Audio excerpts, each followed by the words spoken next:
চলো চলো মাঠে চলো, মাদককে না বলো। এই স্লোগানকে সামনে রেখে যশোরের মনিরামপুর উপজেলায় খানপুর খামারবাড়ি মোটরসাইকেল কাপ ৮ দলীয় ফুটবল টুর্নামেন্ট ২০২৫ অনুষ্ঠিত হয়েছে। মনিরামপুর উপজেলায় বিএনপির সাংগঠনিক সম্পাদক খান শফিয়ার রহমান ও মানবতার সেবক রেমিট্যান্স যোদ্ধা জাহাঙ্গীর আলম খানের যৌথ উদ্যোগে দীর্ঘ ১৭ বছর পর টুর্নামেন্টের মাঠে গড়ায়।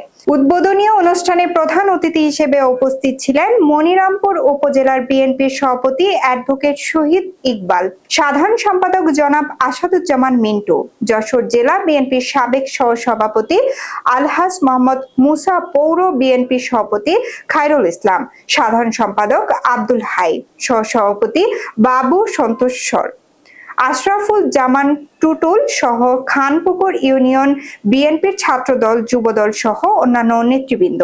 এ সময় খান শফিয়ার রহমান বলেন, যুব সমাজের মাদকের ভয়াল থাবা থেকে মুক্ত করা ও যুব সমাজকে ঐক্যবদ্ধ করে দেশ গঠনে এগিয়ে নিয়ে যাওয়ার মূল লক্ষ্য। মাদক মুক্ত সমাজ গড়বার জন্য আমরা আজকের এই খেলার আয়োজনের মাধ্যম দিয়ে এই সমাজটাকে আমরা যাতে একটু সুশৃঙ্খল শিক্ষিত পরিবার এবং শিক্ষিত সমাজ হিসেবে গড়ে ওঠা যায়, সেই জন্য এই খেলার আয়োজন করেছি।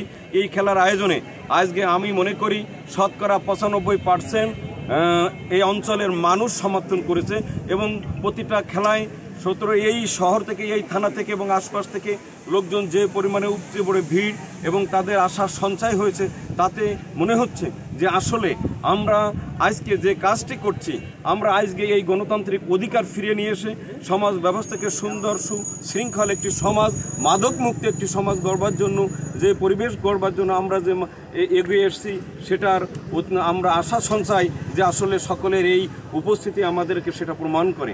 বিশেষ করে মানবতার সেবক রেমিট্যান্স যোদ্ধা ফাউন্ডেশন এই প্রথম আয়োজন করছে। ইনশাল্লাহ আগামী দিনে এর চেয়ে আরও বড় বড় পুরস্কার সামনের দিকে আসবে, সেই দিকে আমরা প্রবাহিত হবো। ইনশাল্লাহ দোয়া করবেন। এইবার মোটরসাইকেল দিচ্ছি, ইনশাল্লাহ সামনের বার বড় কিছু আশা করা যাবে।